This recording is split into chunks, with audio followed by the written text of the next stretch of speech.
नमस्कार बच्चों के तो चलिए हम लोग लेक्चर नंबर 46 पढ़ेंगे।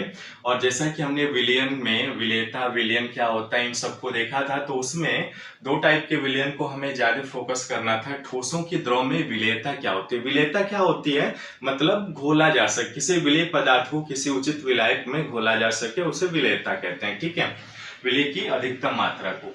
तो वैसे ही कह रहा है ठोसों की द्रव में विलेयता यानी solubility of solid in liquid क्या होता है। ठीक है, किसी भी निश्चित तापमान पर किसी द्रव विलायक में, देखिए यहां पे हमारे पास विलायक जो लेना है, हमें क्या होगा, विलायक यानी सॉल्वेंट क्या होना चाहिए, द्रव होना चाहिए यानी लिक्विड होना चाहिए।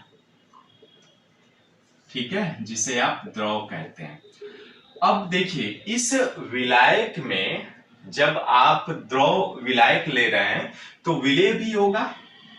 तो विलेय में बच्चों हमारे पास तीन ऑप्शन है। एक तो पहला ठोस है, दूसरा द्रव है और तीसरा गैस है ना।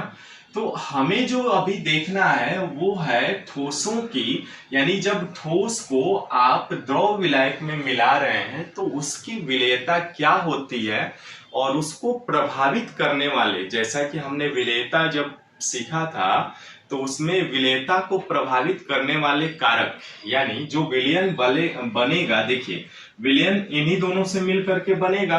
अब वो विलयन कैसा होगा, देखिए यहाँ पे जब इन विलेय और विलायक मिल करके विलयन बनाएंगे सॉल्यूशन, तो यह जो विलयन होगा इसका नेचर कैसा होगा, किस पर डिपेंड करेगा। एक तो ये आपका विलेय की प्रकृति नेचर कैसा होगा उस पर भी डिपेंड कर सकता है, या विलायक का नेचर कैसा होगा उस पर भी डिपेंड कर सकता है।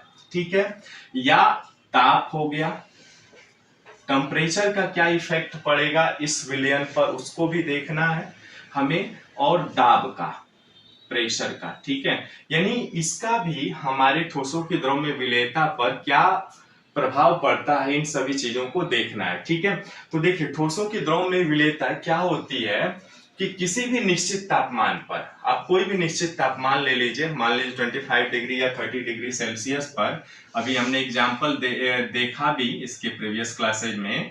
30 डिग्री सेल्सियस यदि नॉर्मल टेम्परेचर है तो किसी निश्चित तापमान पर किसी द्रव विलायक में यानी द्रव में ठोस पदार्थ की घुली हुई वह मैक्सिमम क्वांटिटी जिससे संतृप्त विलयन का निर्माण हो, संतृप्त माने अधिक से अधिक विलेय को घोला जा सके, ठीक है, निर्माण हो सके, उसे ठोस की द्रव में विलेयता कहते हैं। ठीक है, समझ में आया। यानी जैसे ठोसों की द्रव में विलेयता का सबसे अच्छा उदाहरण क्या हो गया, नमक को घोल लीजिए पानी में, या शक्कर को यानी चीनी, जो आप शुगर यूज करते हैं ना, मीठा पानी बनाते हैं, शुगर को पानी में विलेय करते हैं।